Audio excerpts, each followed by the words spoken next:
Good morning, everybody. As we go to the chitas of today,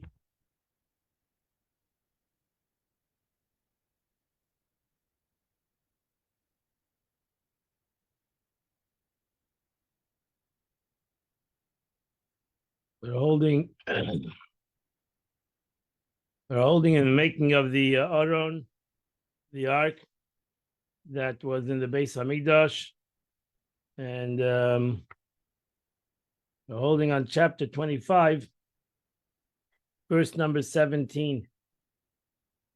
Sisa kapetis, he should make a cover, zahav tahor, which should be pure gold. Zahav tahor, amasayim v'chetzi arkei. The cover should be 2.5 cubits its length, and 1.5 cubits its width. So here's the picture of the cover.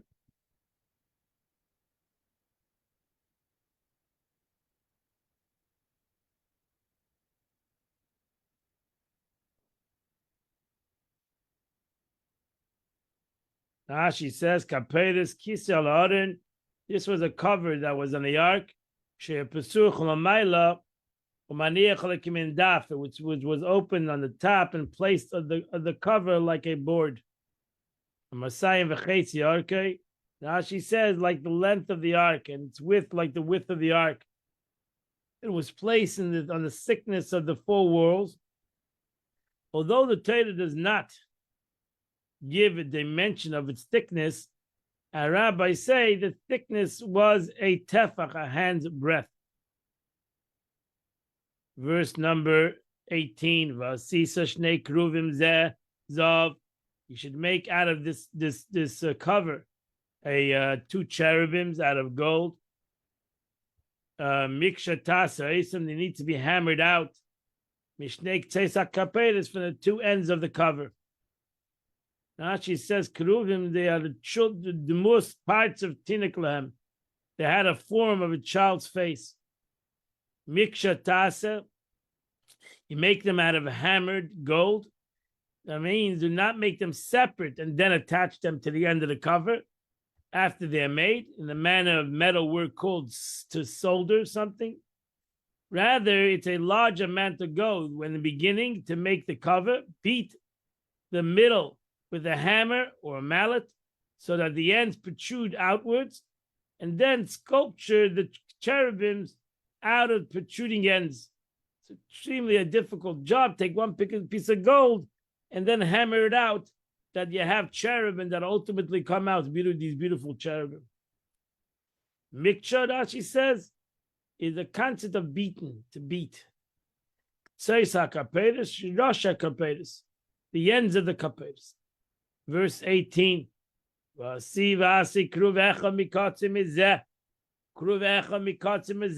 Make one cherub out of one end of the cherub of it, and one cherub out of the other. Min hakapetis, from the actual cover, tasas akruvim, you should make the cherubim. I'll take tzaves on both of its ends. Now she says, why did the Torah say it again? So it's to say that so that you should not say that there were 2 cherubim at each end. It was necessary to specify 1 cherub at one end. It needs to be 2 sides. Mina kapetis. It's make the cherubim itself. This is explained in the earlier statement. You must make it hammered out. That means you should make them. You not make them separately and then attach them. That's what this picture you see. The Keruvim were proshi kanafayim l'mayla, and the separation between them was 10 tefachim, 10 handbreadths. You see, they were both on the end of the cover. Seichim b'kanfeim ala kapetis. They so that the wings shield the kapetis, the cover. Upneim ishalachim, and their faces should be, one should face the other. Ela kapetis yupnei keruvim. The faces of the cherubim should incline towards the cover. you look at this picture closely, you can see that the faces face a little bit towards the cover. Now she says, have their wings spread out. Do not make their wings in a resting position, but spread out and raise upwards at the level of their head, so that the space between the wings and the cover span 10 handbreadths. A handbreadth, 10 handbreadths. K'di'isa b'sukkah, as is brought down in the tractate of Sukkot. Verse 21, and then you take this cover and you put it upon the ark. And in the ark you shall put the Edus, the 10 Commandments, which I am giving to you. Now she says, Lo yadaiti, I do not know. Lama nichpal, why was it repeated? Well, already said, you must place the ark in the ark, the testimony. So it's already written, so I don't know why it says it again. However, one may answer that it comes to teach us that while it's still in the ark, without the cover, Moshe must put first the testimony into it, and only afterwards put the cover on top of it. And so we find when he erected the tabernacle, it said he placed the testimony into the ark, and afterwards he placed the cover upon the ark. And I'm going to reveal myself to you there. I'm going to talk to you from the cover. From these two cherubim, which is on the ark, are in the ark of testimony. Everything that I'm going to convey to you from now on, to the Jewish people. Now she says, when I fix a moyed, a time to speak to you, I'll fix that place for meeting. For I will come to speak to you, I'll speak to you from there. Elsewhere it says God spoke to him for the tent of meeting to address the people. So how do you put the two verses together? Referring to the outer chamber of the tabernacle, outside the curtain, separating the two chambers of the tabernacle. Thus, the two verses seem to contradict one another. Therefore, you have to have a third verse, however, comes and reconciles them. When Moshe would come into the tent of meeting, he would hear the voice speaking to itself, issuing from above the cover. And Moshe would enter the tabernacle. Once he came through the entrance, standing in the outer chamber, the voice would descend from heaven to the area between the cherubim, and from there it resounded to be heard by Moshe in the tent of meeting. So Moshe Rabbeinu didn't go into the Holy of Holies where the ark was, but he stood in the outside chamber and where the menorah was, and over there he heard the voice of God. Moshe Rabbeinu was a Levi; he was not allowed into the Holy of Holies. Only the Kohen Gadol was allowed into the Holy of Holies. Everything I commanded, Vav, the Vav is extra. And there are many such cases in the Torah, but it can be interpreted as follows. And that Vav, which I speak to you with you there, is everything that I will command you concerning to this, and everything. Not only I'm telling you now, but everything that you're going to hear is going to be for that purpose, that it should be repeated to the Jewish people. Verse 23. And then you should make a shulchan. You should make a table. You should make a table out of wood. It should be 2 cubits its height. And 1 cubit its width. And 1 cubit its height. A table. Now she says, Naglav, its height, including the height of its legs, together with the thickness of the tabletop, needs to be 2 cubits. Again, this is a total a Messiah. The question always is, what is an amma? And that the argument between 12 and 24. So you can exactly what is an amma. You always go in the middle, like a foot and a half. But it's between 12 and 24 inches. Verse 24, after the table was made out of wood, it's got to be covered with gold, pure gold. And you have to make a crown around this table. Rashi says, we said before, Rashi gave the reasoning to why there was a crown around the ark, because it was symbolic to the Torah. What was a crown around the table? Similar Kesa Malchus. This is the crown of kingship, and it's royalty. For the table, what does the table show upon? Wealth, Oisher v'Gedula, position. As it was a famous statement, Shulchan Malachim, you are sitting at the king's table, set like a table for a king. And here you have a picture of the table and its rings and its. Oops, it's hard to figure out. Okay, you see closely the table and its crown. Well, Sisala, you should make a frame around it. With Geres, this frame. This is the frame.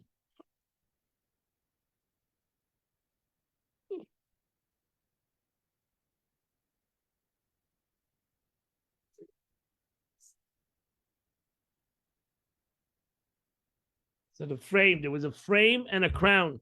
Table, a frame, and a crown. To the top of the table. From the top of the table, you protruded a frame, and around the frame was its crown. You should make a frame around the table, one handbreadth.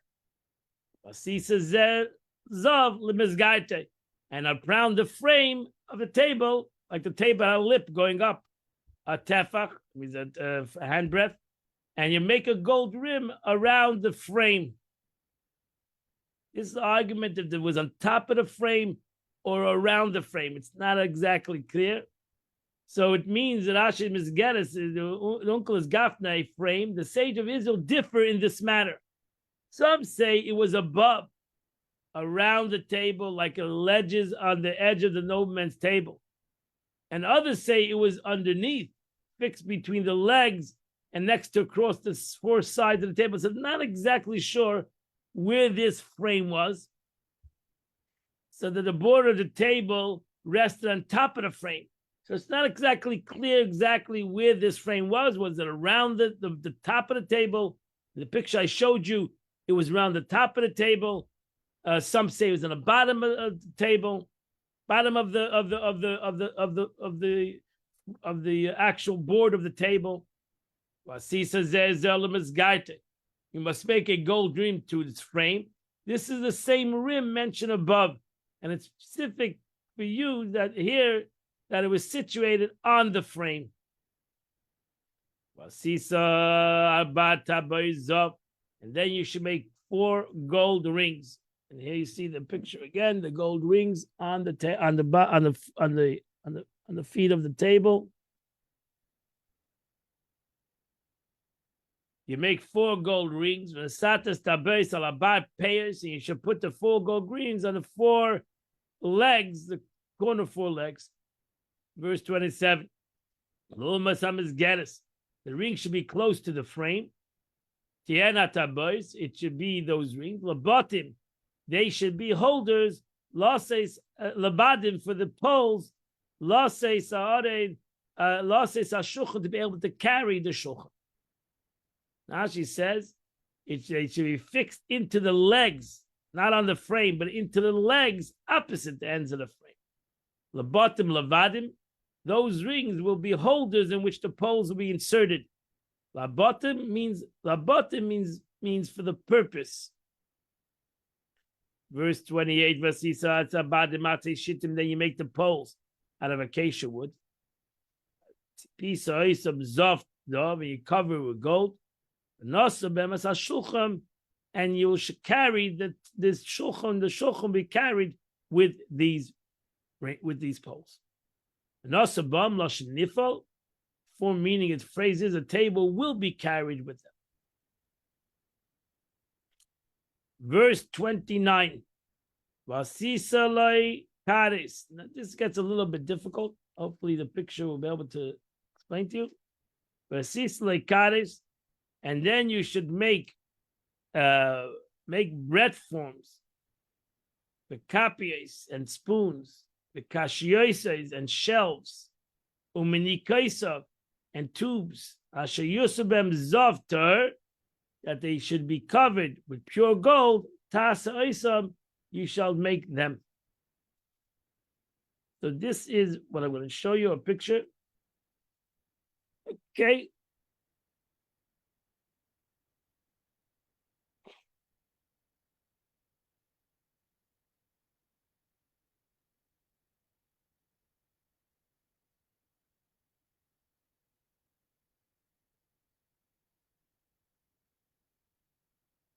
That's what it looks like.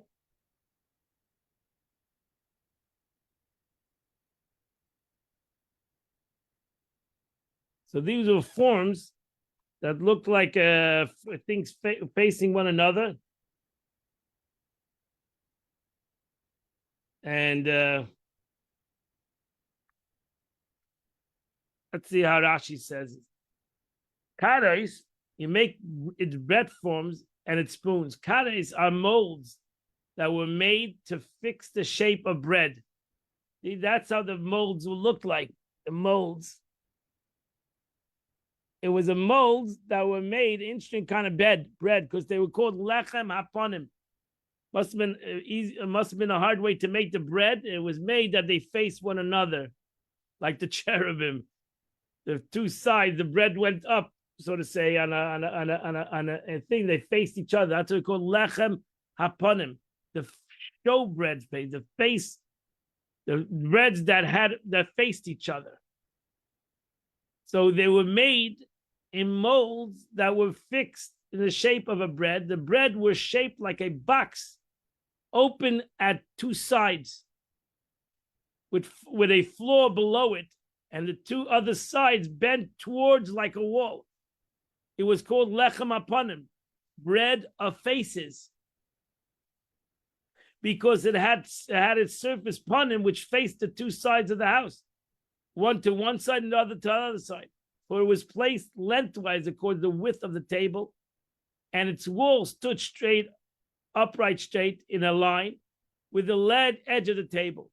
A golden mold and an iron mold was made for it. It was baked in the iron mold. It was baked in an iron pot, and then it was baked in the iron. When the baker took it out of the oven, he placed it in the golden one until the next day, the Shabbos, when the priests would arrange it on the table. This was always changed every Shabbos. They would bake it on Friday, go into the Beis Hamikdash on Shabbos, take out the ones that were there for the past week and put the new ones for the next week. And so they did that every Shabbos. The Shabbos, when the priests would arrange on the table, that golden mold was called a kaira. Kapies. What is the bowls? Kapies is what this is over here. I'm going to show you the picture.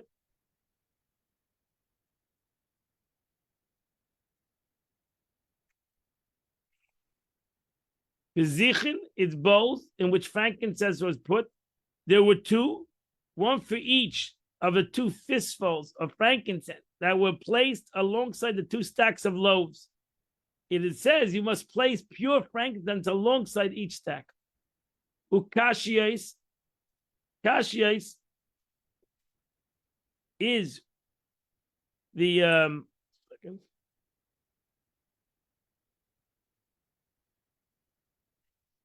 kashiais and kimilchatzi kanim chalolim.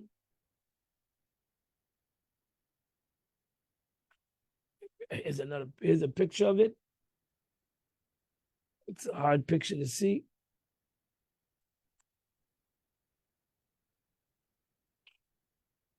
they held up.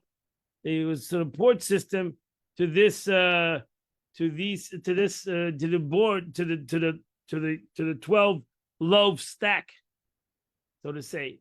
These resemble the hollow half split tubes along the length, which such forms he made out of gold. 3 were arranged above each loaf, so that the next loaf above would rest on those tubes, and thus they were separated in each loaf. So the ear circulated between them, so that the bread should not become moldy. So they made sure to have these tubes. If you can see this picture closely, you'll see what is, you see though that you see that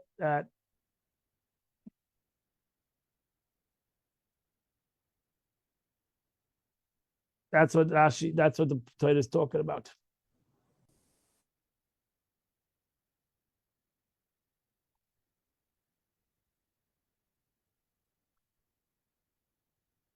So that the forms made out of gold, they were arranged each above each loaf, so that the next one above would rest the two. They separate between each loaf, so the air circulate between them and not to become moldy. In Arabic, any hollow object is called a kasu. Is called a kasu. Umanikes, translation of mechilseo, and its supports. Means they are attachments like gold staves standing on the ground and extending above the table as far as the height of the stacks of bread. They were scored with five notches, one above the other, and the end of the tubes between each bread rested on those notches. So there was a middle pole, and then it went out those manikias, the little kanim that rested upon the lechem upon rested upon those what do they call tubes, and the tube was connected to a center bar, and that held up the whole situation. So there was scored 5 notches, and one above the other. The end of the tube between each bread rested on those notches, so that the weight of the upper loaves would not bear down on the lower ones, and they would break. To Michilasehu means its bearers. As the Nelesia Hochel, I've tried to bear. So they bear, they handle the weight, so to say. However, I did not know the Hebrew term for manakiyos relates to support frame. In fact, some sages of Israel say that the kashiyoshes were the supporting frames that kept the bread holding onto it so it does not break. And the menikiyos are the tubes. So it's not exactly sure. Now she says exactly what was called the tubes and what was called the frame. There's an argument in the Gemara. Asher Yusuf Behem, which means that the bread will be covered. And it's about the shelving, the tubes, that it says Asher Yusuf. It means it will be covered there, act as a form of a screen and a covering for it. Verse 30, and in the shulchan you should put the showbreads. The actual bread was put in there. That was the whole point of this table, that it would have the 12 showbreads. The fun I tamid before me, always. Now she says, to add faces, as I said before, the amount of loaves and how many arranged in the tables explained in Parshas Emer, El Kahanim. You can look at later on in the Torah, in the book of Leviticus. One of the reasons why we have braided chalas on Friday night, because it looks like a letter Vav, and the letter Vav is 6. So you have 2 loaves is 12. So it's symbolic to the 12 loaves that were in the Beis Hamikdash. That's why we use 2 braided chalas on Shabbos. On Yontiv, we use a round challah, because Yontiv was during the week, but on Shabbos, it's symbolic of the lechem hapanim, which was eaten on Shabbos, from Shabbos to Shabbos, we use the 2 braided chalas. Some people even have a tradition to make it warm, because it says that the lechem hapanim was warm. It was like, even though it came out of the oven a week before, it stayed warm as if it just came out of the oven. Okay, we are holding in Tanya on chapter 28 of Tanya. In the previous chapters, we learned that the Alter Rebbe taught us that a Beinoni should not be distressed by occurrence of sinful thoughts in his mind. On the contrary, you ought to rejoice, for by repulsing these thoughts and promptly averting his mind from them, he fulfills the commandment of do not go astray after your heart. So he's doing a mitzvah, how many mitzvahs he can do every day, and thereby crushing the spirit of Sitra Achra. That's the main important thing. We're trying to transform the world, and the way we transform the world is by crushing Sitra Achra, consequently causing intense divine pleasure.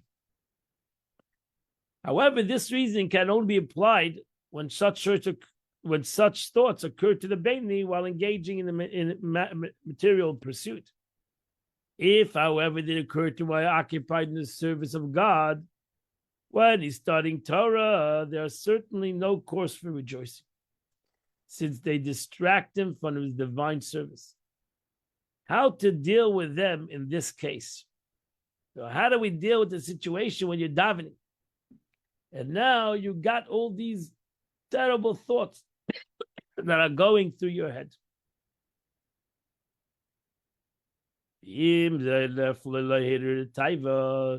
If lustful thoughts come to your mind, and other evil thoughts, during the service of God, and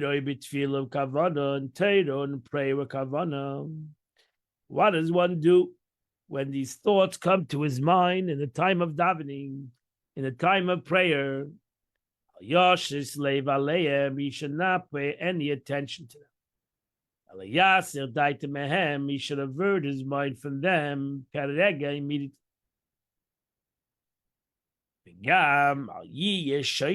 Nor should he be foolish to engage in sublimation of the midas with these evil thoughts. Don't go out to war with your Yetzer Hara in the time of davening. Just change the thought. You know that it is known that one can overcome extended thought by elevating their source. For every thought, every such thought stems from one of the midas of the animal soul. For example, the midah of love in the animal soul gives rise to one lustful thought. The midah of fear gives rise to the hatred and to fears inappropriate to him, and so on.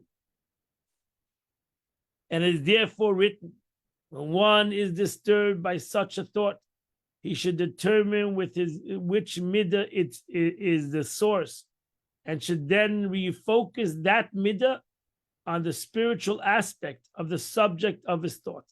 For example, if his extended thought is desire for some physical object, one should contemplate that the desirability of the object in which he craves is actually a manifestation of the divine power that made it desirable, beautiful, tasty, or whatever. Therefore, rather than applying his desire, the midas of love, to the object, physical sheath, he should direct it to the godliness that underlines it. He will thereby elevate the corresponding midah of his animal soul to the divine source, and thus destroy the evil thoughts caused by the midah, leaving only the good, the sparks of holiness embedded in them, that they may meant to be sublime midah in order to overcome extenuous thoughts.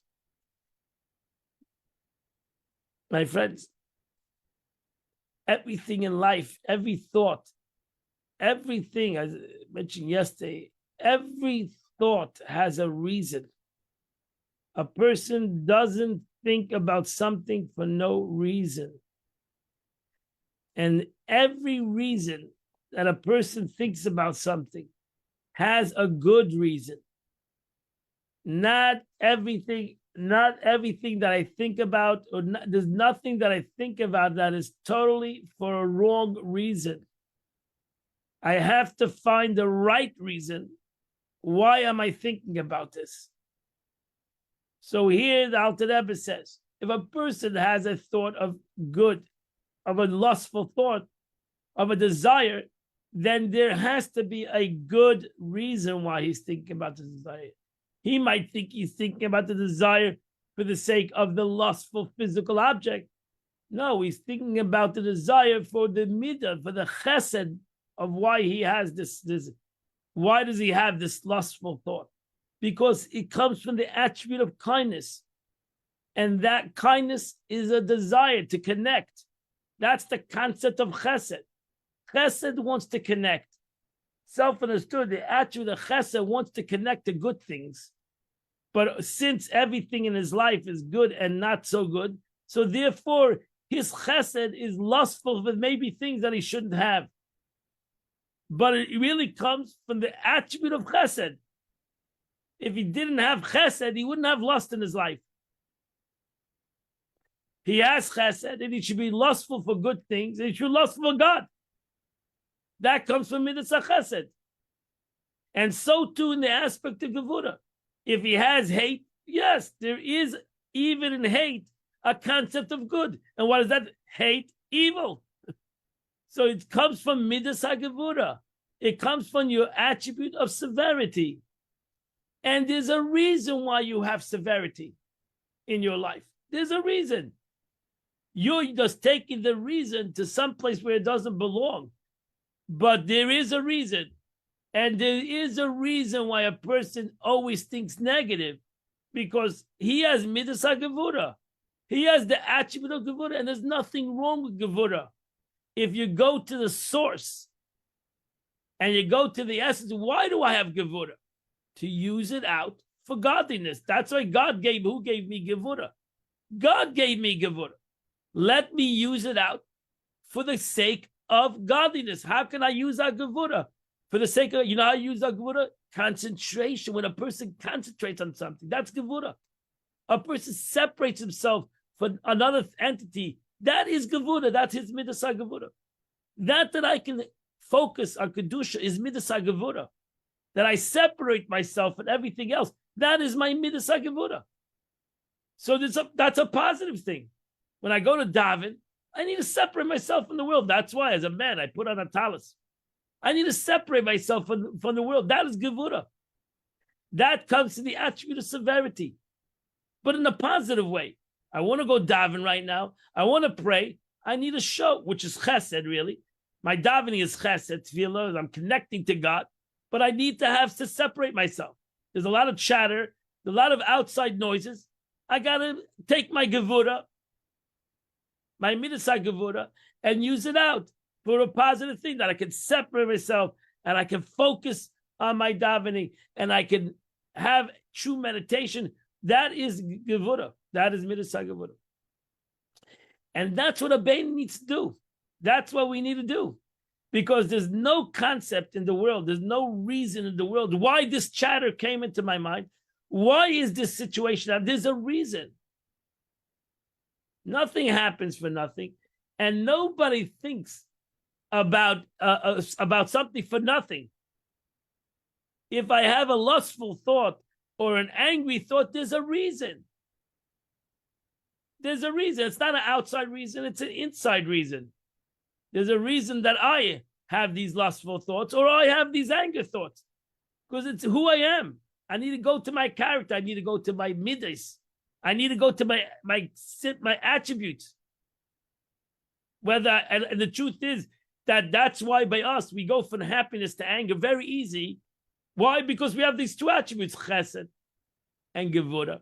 We have both of them within us, midas chesed and midas gevura. They're the two main attributes of a human being, kindness and severity, and we have them both. And therefore, we need to use them both. For what? For good. We need to figure out every time that I get angry, or every time that I get lustful, I think, well, why do I have this lust? Because I have midas chesed. And chesed wants attachment. That's what chesed is. I can take my chesed and bring it to places where it doesn't belong, but it comes from midas chesed. Therefore, Baruch Hashem, even if I take my chesed to places, I can change it because midas chesed is pure. Attachment is pure. Love is good. Passion is good. That's midas chesed. In the right place. So I need to, when a machshava zara comes to me, I just need to go and say to myself, but I can, why am I using my midas chesed for something that's negative? For a machshava zara, I can use it out for machshava teva. I can use it, the same midah, I can use it out for a good thought at this present time. He thereby elevates the corresponding midah. In essence, by me changing my thought, I'm pushing, elevating my midas. I'm not only changing an evil thought into good. I'm transforming my midas.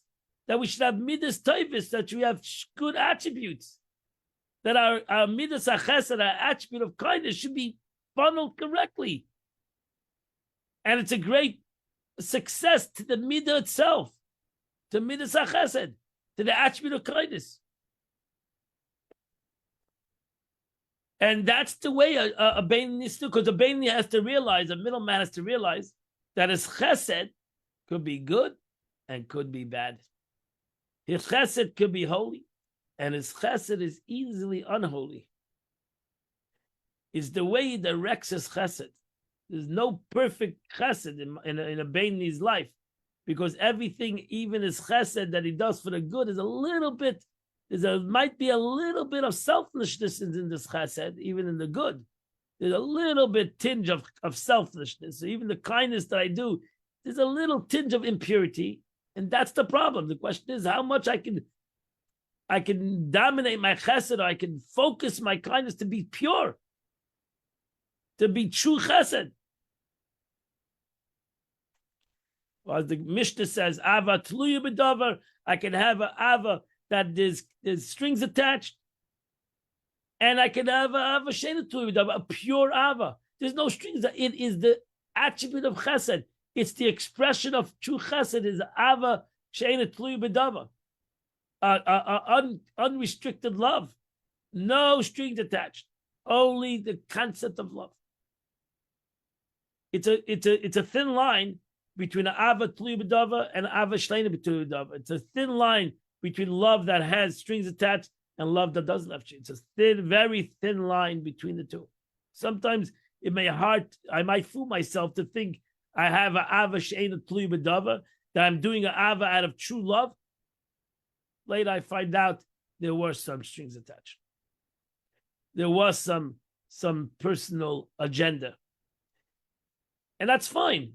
We should do Ava when it's tluya b'davar and tluya b'davar, but we need to be honest. So when can we do an Ava that is pure? When can we take a midah? When can we take the attribute of chesed and do an act which is an Ava? Ava is the expression of chesed. One of the beautiful expressions of chesed, of kindness, is Ava. And that Ava, when can I do midas chesed through my attribute of Ava and do it with unconditional love? Unconditional. And when can I do it to anybody? To Avas Hashem, love of my wife, love of my kids, love of you, of another person. I have Ava ain't tluya b'davar. Because if I cannot do that, then I need to go redirect my chesed. I need to go work on my chesed. My chesed has been tainted, so to say. It's been misdirected. Can't be tainted, the mitzvah chesed.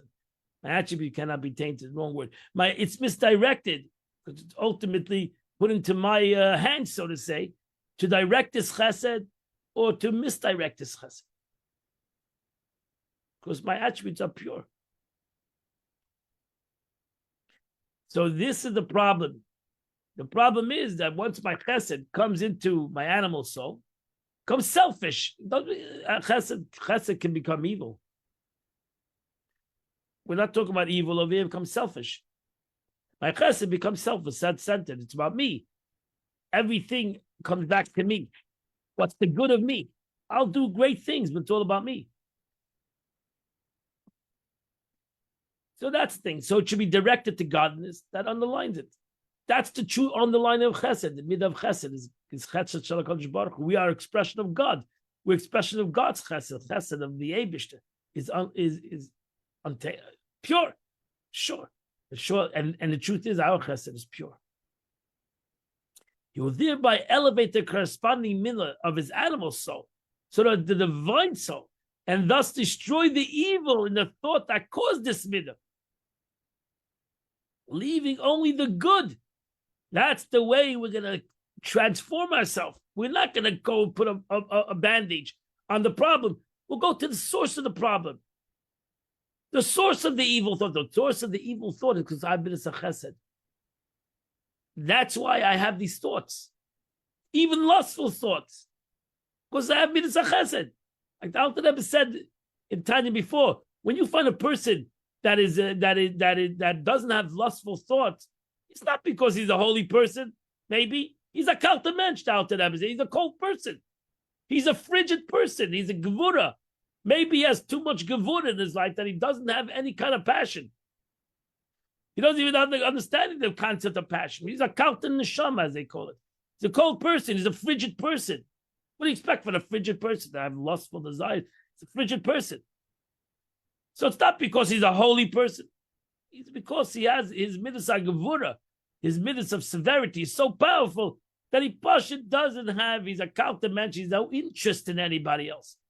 He has no interest in anybody else. He has no interest in anything. He has only interest in how it's about him. He puts a wall around him. So that's the beauty of this, my friends. The good, right, divine source that destroys the evil thought causing the midah caused by the midah, leaving only good sparks of holiness embedded in this midas chesed. This is why it's meant by sublimating the midah in order to overcome extenuous thoughts. For the Beini, however, such exercise would be sheer foolishness, as the Alter Rebbe claims at this present time, middle davening, sheer foolishness. For such things were intended only for tzaddikim, in whom there does not occur any evil thoughts of their own evil midas, but only the midas of others. Since a tzaddik has transformed his midas of his animal soul to good, no evil thoughts can arise from them. Any evil thoughts that may arise in his mind stems from the midas of others. For another individual whose soul is rooted and connected with this tzaddik finds himself in difficult combating his own evil midas and requires his assistance. This person's evil thoughts is therefore planted in the mind of the tzaddik in the forms of mere abstract letters of thoughts without any feelings of evil attached to it. Tzaddik recognizes the source of this thought, redirects it towards the spiritual realm that's explained above, and thereby elevates the midah whence it stems, thus enabling his fellow Jew to overcome his own evil midas. But only the tzaddik can accomplish this, since he himself possesses no evil midas.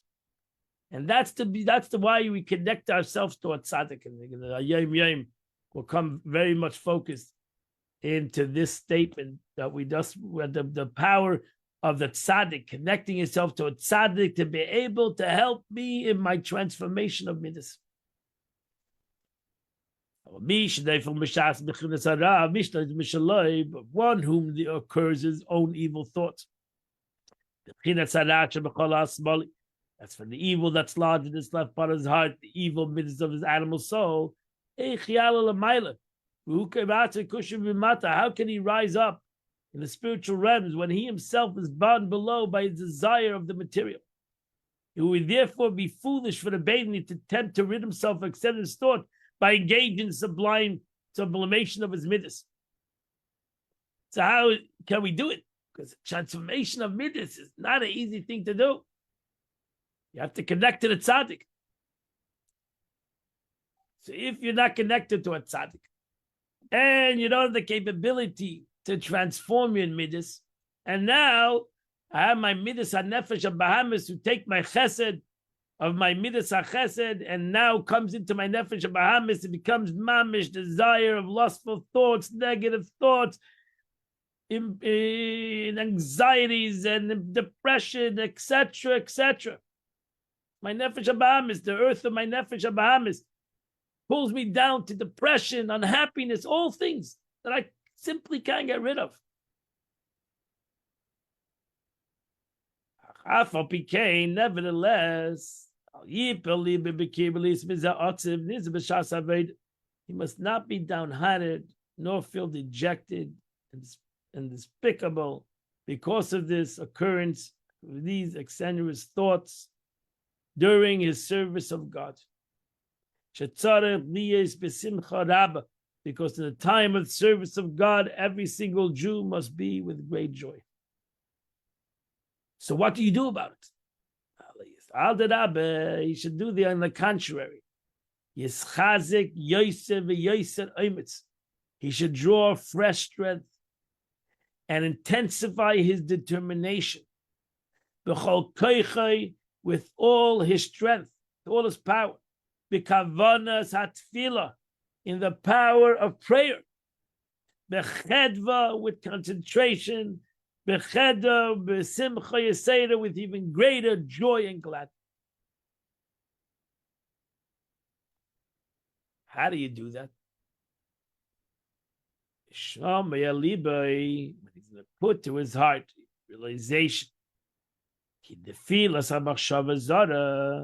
In realization that the foreign thoughts which occur to him, where do they come from? Is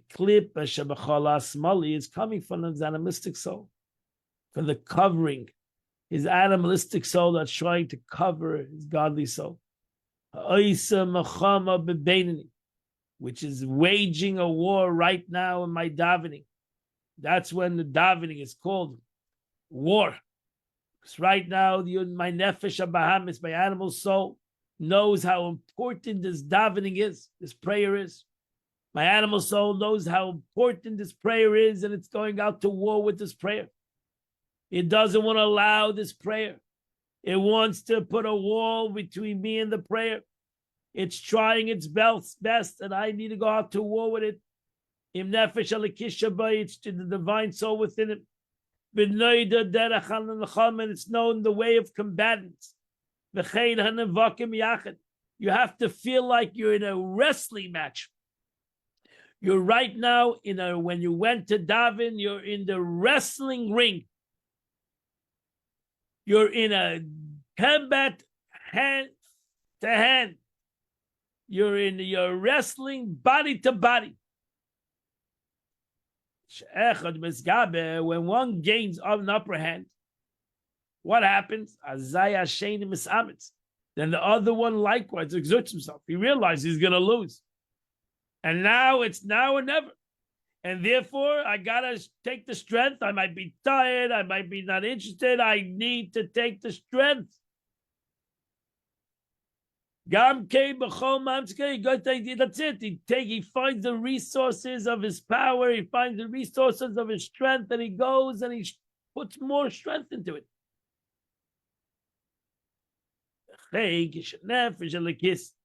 Therefore, the battle between the divine soul and the animal soul, when the divine soul exerts itself and musters all his strength in prayer, thereby to weaken or even to vanquish his animal soul,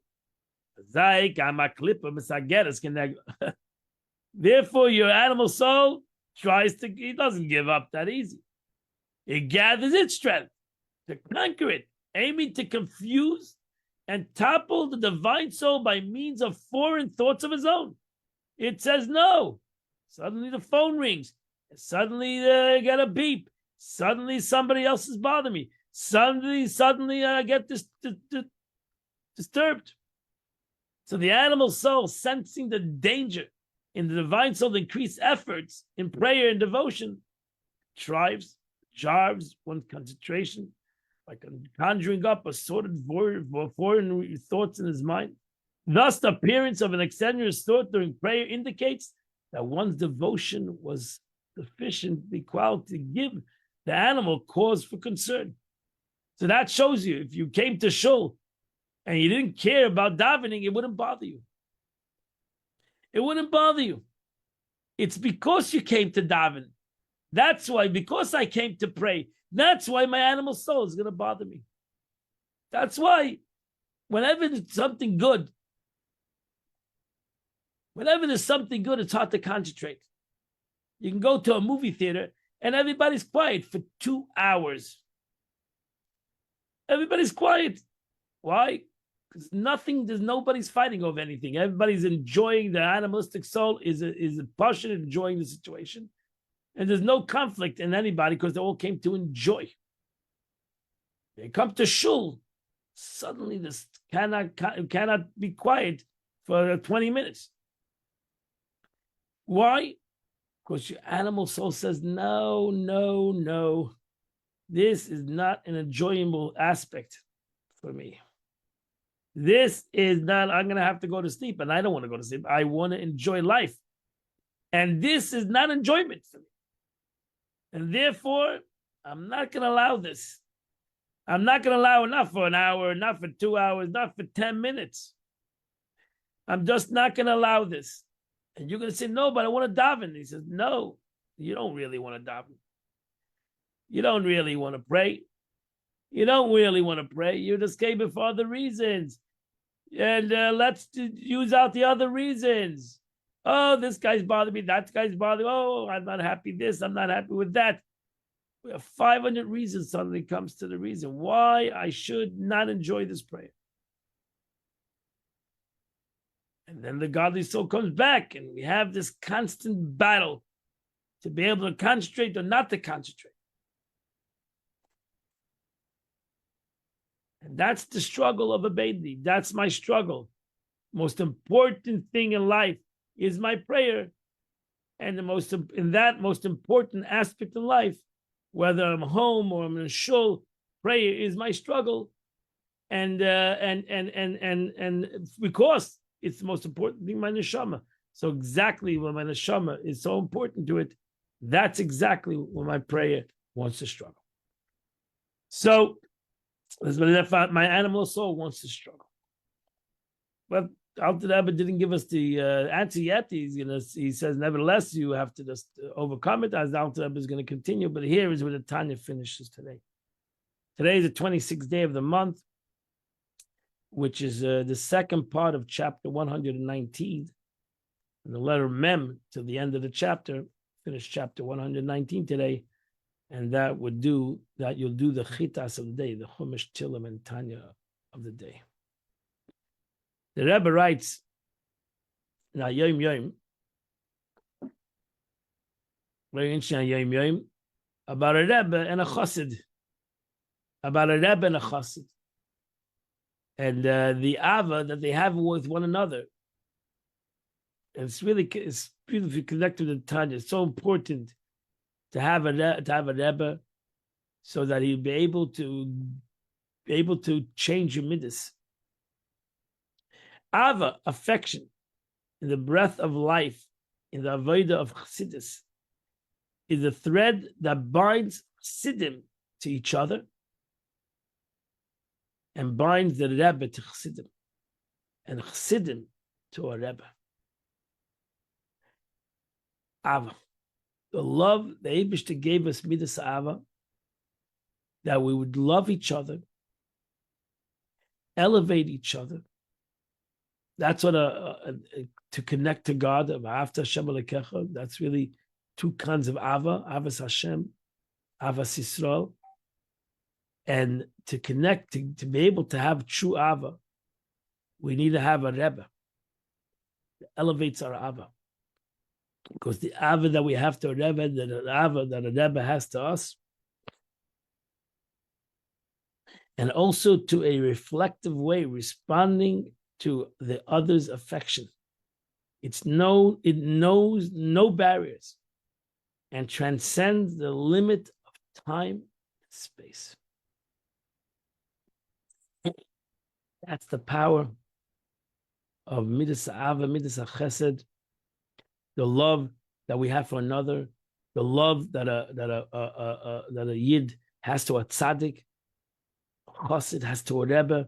It transforms time and space. It elevates all of us to have a greater concept of Ava. And as we learn in Chassidus, that Ava, which is also connected to Simcha, because that is the concept of Simcha, is Ava, in a way, gives the capability of breaking all barriers. That's why both Simcha, Peretz Kol Ageda, Simcha breaks all barriers, Ava breaks all barriers. Has no time and space.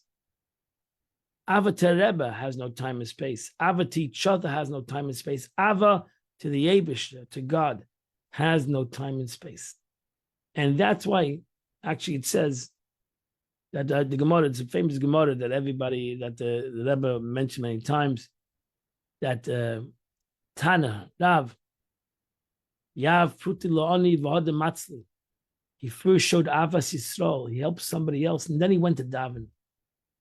He felt that by helping another person would elevate his davening, would elevate his own prayers. Because the Ava to another person, reflection of Ava to another person, he can awaken up his Ava to another person, a true concept of Ava, a true aspect of love, to uplift another person, to help another person, to connect to another person. Avas Chinam, true love, no strings attached, loving another, helping another individual brings the capability for him to connect to the Eibishter, to connect to God in an unlimited Ava. And as the Alter Rebbe said in Tanya, that may be what a tzaddik does for us. That's the Ava that we have for a tzaddik. The tzaddik gives us the capability, inspires us through his own Aveda. As the Rebbe, as the Alter Rebbe writes in Tanya, that the life of a tzaddik is his Avas Hashem, his Ava, his love, his passion to God, his love of God, his love of a Jew. Teaches us all to have love, to have unconditional love, to have true Ava, to have true love in our life. So that's Yom Yom today. God bless us all. We should have a wonderful and beautiful day. And Amir Shem, I'll see you all tomorrow. 8 o'clock, we'll continue the Chitas of the day.